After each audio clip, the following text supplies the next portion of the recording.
तीन बहनों की लालची भाभी। करिश्मा, रेशमा और मनीषा तीन बहनें हैं। उनका एक भाई भी है, मयंक। मयंक अपनी बहनों को बहुत प्यार करता है, लेकिन मयंक की पत्नी सविता इस मामले में मयंक से बिल्कुल ही अलग है। वो अपनी ननदों का जितना बुरा कर सकती है उतना बुरा करती ही रहती है और अपनी ननदों पर हुक्म भी चलाती है। करिश्मा, करिश्मा, तुमने अभी तक नाश्ता नहीं बनाया? तुम्हारे भैया को ऑफिस जाने में देर हो रही है। हाँ भाभी, बस अभी बनाती हूँ। करिश्मा, तुम ये ढीलापन छोड़ दो। कल को पराये घर जाना है। वहाँ अगर तुम इस तरह से काम करोगी तो लोग क्या कहेंगे कि माँ ने और भाभी ने कुछ सिखाया नहीं। और तुम्हारी दोनों बहनें कहाँ हैं? रेशमा मार्केट गई है और मनीषा सो रही है। क्या? सुबह के 8 बज रहे हैं और ये महारानी अभी भी सो रही है? ये कहते हुए सविता अपनी सास दुर्गा देवी के पास जाती है। माँ जी, देख रही हो अपनी बेटियों के तौर तरीके? क्या हुआ बहू, सुबह सुबह क्या कर दिया मेरी बेटियों ने? अरे एक तो अभी अभी उठकर किचन में गई है, दूसरी सुबह सुबह बाहर चली गई और तीसरी अभी तक सो रही है। क्या करूं मैं इन तीनों का? मैं तो परेशान हो गई हूँ। जा जाकर उठा उसे और रेशमा से मैं बात करती हूँ। सविता सीधा मनीषा के कमरे में जाती है और उससे कहती है, महारानी जल्दी उठो, सूरज सर पर आ गया है। भाभी थोड़ी देर और सोने दो ना, मैं रात को लेट सोई थी। वो क्या ना यूनिट टेस्ट चल रहा है। शराफत से उठती है या नहीं, या फिर पानी की भरी बाल्टी डालूं तेरे ऊपर? नहीं भाभी, मुझे बिस्तर में नहीं लाना, उठती हूँ मैं। मनीषा जल्दी से उठकर बाथरूम में चली जाती है। सभी आराम से बैठकर नाश्ता कर रहे होते कि तभी रेशमा बाजार से हाथ में सामान लिए आ जाती है। रेशमा को देखते ही सविता उस पर बरस पड़ती है।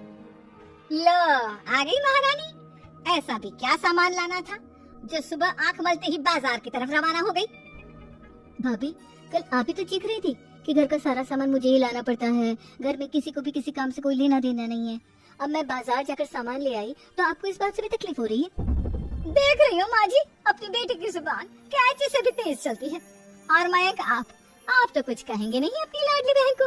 रेशमा, अपनी भाभी से ऐसे बात नहीं करते। चलो माफी मांगो। भैया, मैं क्यों माफी मांगू? अब भाभी से बोलिए ना कि हम पर कम हुक्म चलाया करें। हम इस घर की बेटियां हैं और आपकी पत्नी की ननद है, नौकरानी नहीं। लो कर लो बात। इनकी भलाई के लिए कुछ भी बोलो तो इन्हें बुरा लग जाता है। इस घर में यही इज्जत है मेरी। देख लो माँ जी, आपकी बेटी किस लहजे में मुझसे बात कर रही है। सविता वहाँ से चली जाती है। मयंक को बहुत गुस्सा आता है, वो भी वहाँ से चला जाता है। फिर करिश्मा रेशमा को समझाती है। रेशमा, तुम्हें भाभी से माफी मांग लेनी चाहिए थी ना। लेकिन दीदी, मैंने कुछ किया ही नहीं, तो मैं माफी क्यों मांगू? हाँ रेशमा दीदी जैसे ही घर में आई भाभी ही उन पर चिल्ला रही थी। हाँ, मैं मानती हूँ कि गलती भाभी की थी। मैं तो इसलिए बोल रही हूँ कि भाभी ने माँ को तो पूरी तरह अपने वश में कर लिया है। वो हमारी बात सुनती ही नहीं। मयंक भैया हमारे लिए हमेशा खड़े रहते हैं, इसलिए उनकी बात का मान तो तुम्हें रखना चाहिए था ना।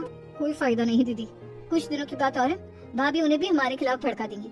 फिर वो भी माँ की तरह हमारी किसी बात का विश्वास नहीं करेंगे। इसी तरह सविता अपनी तीनों ननदों को किसी न किसी बात पर परेशान करती रहती थी। एक दिन मयंक अपनी तीनों बहनों के लिए गिफ्ट लाया।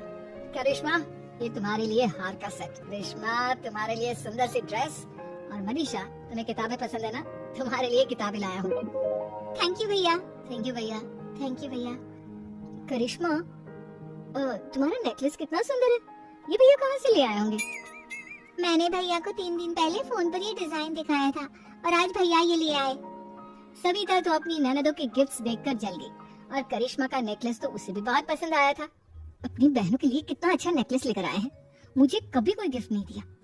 मैं आज ही ये हार चुरा लूंगी। रात में सविता करिश्मा का हार चुरा लेती है और इसी तरह उसे अपनी ननदों की जो भी चीज अच्छी लगती वो उसे मांगती नहीं, बल्कि रात के अंधेरे में चुरा लेती। इसी तरह दिन बीतते गए और सविता ने मयंक के दिल में भी उसकी बहनों के लिए नफरत पैदा कर दी। एक दिन मयंक ने करिश्मा और रेशमा के लिए रिश्ता देखा और ये बात उसने घर में सबको बताई। माँ, करिश्मा और रेशमा के लिए बहुत अच्छा रिश्ता आया है, वो लोग कल इन्हें देखने आ रहे हैं। आप और सविता मिलकर सारी तैयारी कर लेना। ये सुनकर करिश्मा और रेशमा खुश हो जाती है, लेकिन सविता सोचती है, अगर इन दोनों बहनों की शादी हो गई तो घर और बाहर का काम कौन करेगा? मनीषा तो 1 नंबर की कामचोर है, उससे तो किसी बात की उम्मीद लगाना ही बेकार है। मुझे इस शादी को रोकना होगा। अगले दिन सभी लड़की वालों के स्वागत की तैयारी करने में लगे होते हैं। तभी मयंक अपनी बहनों से आकर कहता है, तैयार हो गए तुम दोनों? देखो, दोनों लड़के बहुत अच्छे हैं, मैं कोई कसर नहीं छोड़ना चाहता, इसलिए तुम उनके सामने अच्छे से बिहेव करना और अपनी भाभी से लड़ने मत लग जाना। करिश्मा, तुम वो नेकलेस पहन लो ना जो मैं तुम्हारे लिए लाया था। भैया मैं बहुत देर से वो नेकलेस ढूंढ रही हूँ लेकिन मुझे मिल ही नहीं रहा। क्या तुमने नेकलेस खो दिया? तुम्हें पता भी है वो कितना महंगा था? तुम कोई काम ढंग से नहीं कर सकती। मयंक गुस्से में वहाँ से चला जाता है। थोड़ी देर बाद लड़के वाले भी आ जाते हैं। वो दोनों बहनों को पसंद कर लेते हैं और रिश्ता पक्का हो जाता है। लेकिन सविता के दिमाग में तो कुछ और ही खिचड़ी पक रही थी। वो पंडित जी के पास करिश्मा की कुंडली लेकर जाती है और उन्हें पैसे देकर करिश्मा की कुंडली बदलवा देती है। जब लड़के वालों के पास करिश्मा की कुंडली जाती है तो वो दुर्गा को फोन करते हैं। बहन जी, हमने करिश्मा की कुंडली अपने पंडित जी को दिखाई थी। आपकी बेटी की कुंडली नहीं बल्कि दोषों का पिटारा है।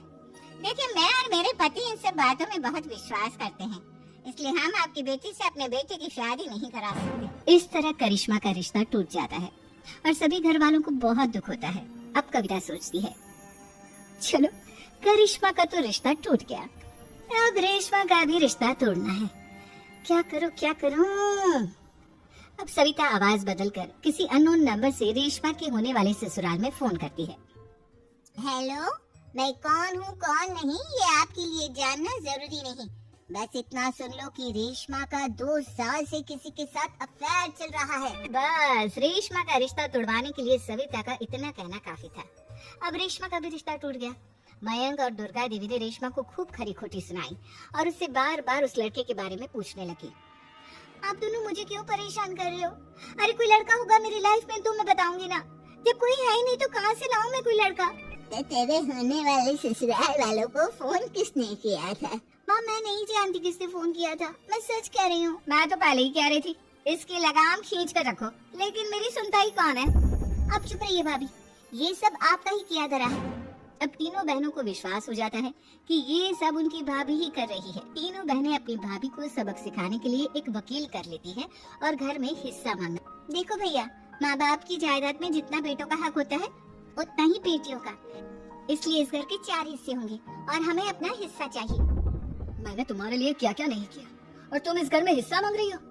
भैया, आप और माँ हम बहनों की कोई बात नहीं सुनते हो और भाभी हमारी शादी नहीं होने देगी क्योंकि उन्हें लगता है कि आप हमारी शादी में ज्यादा पैसा लगाओगे और उन्हें हम जैसी फ्री की नौकरानी कहाँ मिलेगी। तो हम भाभी के साथ तो रह नहीं सकते, हम बहनों को अपना हिस्सा चाहिए। अरे तुम्हें शर्म आनी चाहिए अपनी भाभी पर ऐसा इल्जाम लगाते हुए।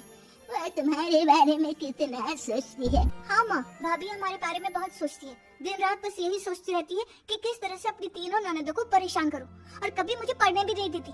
दोनों बहनों का रिश्ता भी तो इन्होंने ही तोड़वाया है और रात में हमारे कमरे में आकर हमारी चीजें भी चुराती है। इसी तरह सविता की तीनों ननदें अपनी बात पर अड़ी रही। अब कोर्ट में तारीख भी शुरू हो गई। जब सविता को लगा कि उसकी तीनों ननद इतनी आसानी से नहीं मानने वाली, तो उसने अपने पति और सास को सारी सच्चाई बता दी और अपनी तीनों ननद से माफी मांगी। मयंक और दुर्गा को भी अपनी गलती का एहसास हो गया। अब सविता खुद करिश्मा और रेशमा के लिए अच्छा रिश्ता ढूंढती है और उनकी शादी करवाती है।